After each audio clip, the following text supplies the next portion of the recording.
Hello বন্ধুগণ, কেমন আছেন সবাই? আশা করি ভালো আছেন। আমিও ভালো আছি। নতুন একটা দিনে নতুন একটা ব্লগে সবাইকে স্বাগত। আশা করি ব্লগটা ভালো লাগবে। সকালবেলা ঘুম থেকে উঠে শরীর চর্চাটা খুব প্রয়োজন, আর এই জিনিসটাই আমার ছেলে ফলো করছে। এই যে দেখুন, একদম পুশ আপ করছে। কোথা থেকে যে ও শিখলো ওপরওয়ালাই জানে।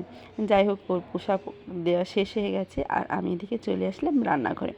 এদিকে ভাজা হচ্ছে রুটি। স্বপন এসেছে, তাই রুটি ভাজা হচ্ছে। সকালবেলা তো আমরা ভাতই খাই বেশিরভাগ সময়, আর ও যেহেতু রুটি পছন্দ করে তাই ওর জন্য রুটি বানানো হচ্ছে।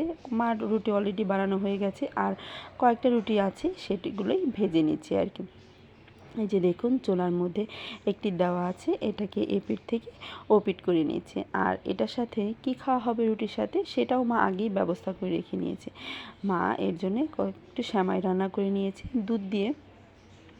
দেখুন, দেখতে অনেক ভালো হয়েছে। আর এদিকে মা সেমাই রান্না করলো, রুটি বানাচ্ছে, আর আমি এদিকে কাজ করছি হলো ছেলেকে খাওয়াচ্ছি। এটা হলো আমাদের বাসার সবচেয়ে বড় কাজ। আর ওর জন্য একটু ওটস রান্না করেছিলাম একটু খেজুর দিয়ে, সেটাই খাওয়াচ্ছি। আর এদিকে মা রুটি ভাজা শেষ হয়ে গেছে, তারপরে সেমাই তো আগেই রান্না হয়ে গেছে, এখন ভেজে নিচ্ছে হলো ডিম, আর ডিমটা পোস্ট করছে। আর আপনাদের একটা জিনিস দেখাচ্ছি, একদমই অল্প তেলে, মানে একদমই অল্প তেল নাই বললেই চলে। শুধু প্রথমে যে তেলটা দিয়ে মা ডিমটা ভেজেছিল, পোস্ট করেছিল, তার যে অবশিষ্ট তেলটা রয়ে গেছে সেটা দিয়েই মা কী সুন্দর করে আরেকটা ডিম পোস্ট করে নিচ্ছে। আমার দ্বারা তো একদমই সম্ভব না। আসলে পাকা হাতের রান্না আর কাঁচা হাতের রান্না এটাকেই বলে। পাকা হাতের রান্না বলেই মা কী সুন্দর একদমই তেল ছাড়া এটা ভেজে নিচ্ছে।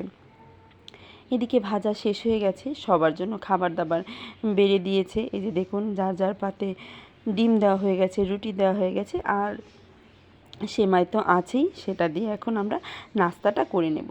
আর তারপরে চলে আসলাম ছাদে, আর এখান থেকে কিছু ফুল পেড়ে নিচ্ছি, যেহেতু স্নান করা হয়ে গেছে আর স্নান করে পূজা দিব, তার জন্য গাছ থেকে কিছু ফুল পেড়ে নিচ্ছি আর কি। আর আমি একা ছাদে আসিনি, আমার ছেলেও এসেছে, কিন্তু ওকে আমি রোদের মধ্যে আনতে পারলাম না। ওকে আমি ছাদের মধ্যে নামিয়ে দিয়েছিলাম। তখন ও মানে নামবেই না, একবার বলছিল মা গরম গরম। এরও আগে কয়েকবার ছাদে আসা হয়েছে, তখন ও যখন পাকায় পাড়া দেয় দেখে অনেক গরম, তখন আর নামতে চায় না। এখনও সেম একই অবস্থা হয়েছে, তাই ওকে একটু ছায়ার মধ্যে দাঁড় করিয়ে আমি এদিকে ফুলগুলো পেড়ে নিয়ে আসলাম। ও যেন আমাকে কি বলছিল যে এখানে পোকা না কি যেন, আমার সঠিক এই কথা একদমই মনে নেই। যাই হোক, এখন ওকে কোলে নিয়ে আমি বাসায় চলে যাব, কারণ আমার ফুল পাড়া হয়ে গেছে।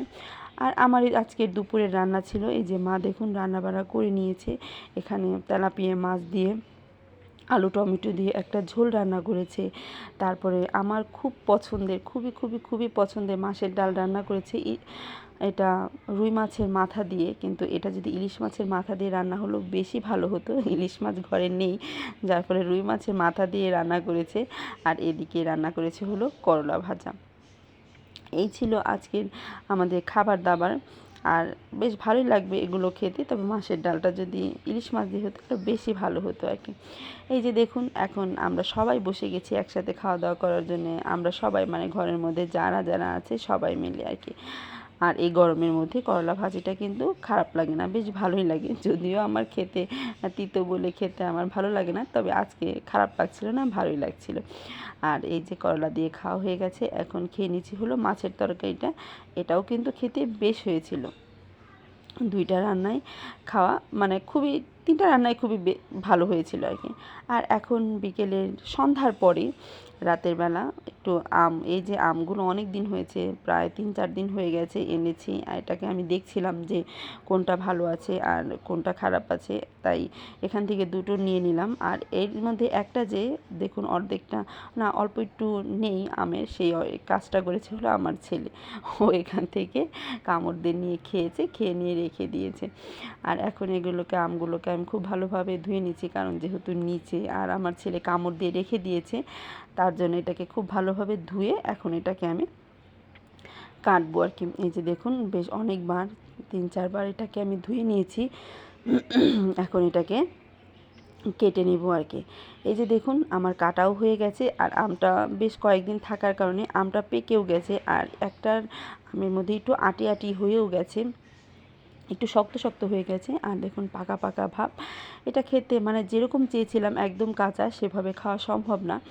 যাই হোক, আমি এখন এটাকে ধুয়ে অনেকক্ষণ একটা ছোট্ট একটা প্লেটে নিয়ে নিয়েছি, আর সাথে একটা চামচের মধ্যে লবণ নিয়ে নিয়েছি। এই লবণটা নিয়ে এখন আমরা চলে যাচ্ছি খাওয়ার জন্য। এটা আমি খাবো আর আমার ছোটো বোন খাবে। মা অবশ্য টকের খেতে চায় না। আর আনার সাথে সাথে দেখুন আমার ছেলে কী কাজটা করলো, এই যে চামচটা দিয়ে একদম সবগুলো লবণ ফেলে দিল। এখন আমরা এটা কিভাবে খাবো?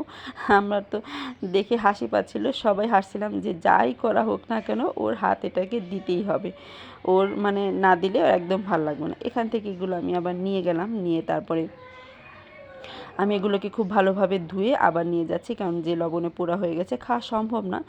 আজ এ পর্যন্তই, টাটা।